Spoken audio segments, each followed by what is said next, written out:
Hi again, everyone. Tony Ross along with Doug Griffiths, and we welcome you to our Max 98.3 Game of the Week basketball preview. High school boys basketball on the docket tonight, and it takes us to the beautiful shores of Lake Maxinkuckee at Culver Academy. And tonight, we got a good one for you, as the Lafayette Central Catholic Knights are coming to town to take on the Culver Academy Eagles. This Eagles team comes in 3-2, Lafayette Central Catholic at 2-2. Lafayette Central Catholic last year, though, state runners-up. They got to the state finals, lost to North Davies.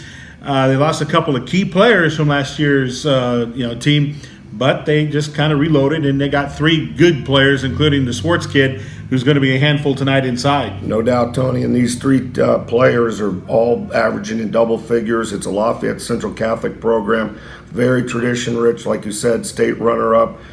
This should be a great one. Both programs very rich in tradition and have high aspirations this year. This Academy team as well has got a good group, and of course coming back, Cooper Farrell, Thomas from outside with his shooting, and and I like this Thomas Collins kid because he seems to be clutch.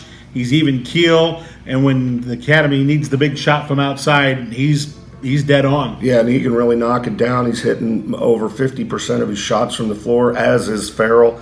Really a great 1-2 punch from Mark Galloway.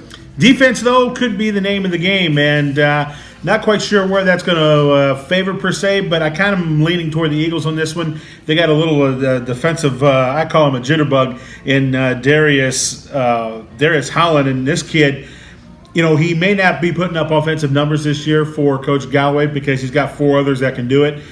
But boy, this kid is going to make things happen quicker than lightning. He's just a lot of fun to watch on the defensive side of the ball. Yeah, and he's a kid from New York City, so great basketball out there. Like you said, Tony, not overly big, 5'8", but very quick, has quick feet, and really can pester ball handlers. So it'll be interesting to see how much he disrupts Central Catholic's offense tonight. Fola Fayemi is a much improved player from his previous 2 years on the varsity for the Eagles.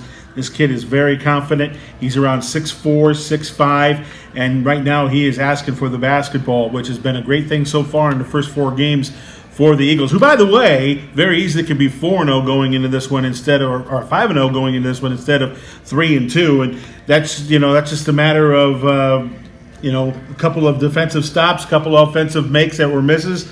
And it's a different story for this Eagles team. Yeah, and he's one of four seniors that start for Galloway, so it's a very experienced senior-laden team the Eagles have. And like you said, their schedule's always tough and always challenging, and that's why they're such a force to be reckoned with come postseason time. So it all starts tonight, 7:10, with the pregame show live from the Fleet Gym on the beautiful campus of Culver Academy. Hope you can join us here for our Game of the Week right here on Max 98.3. That's tonight.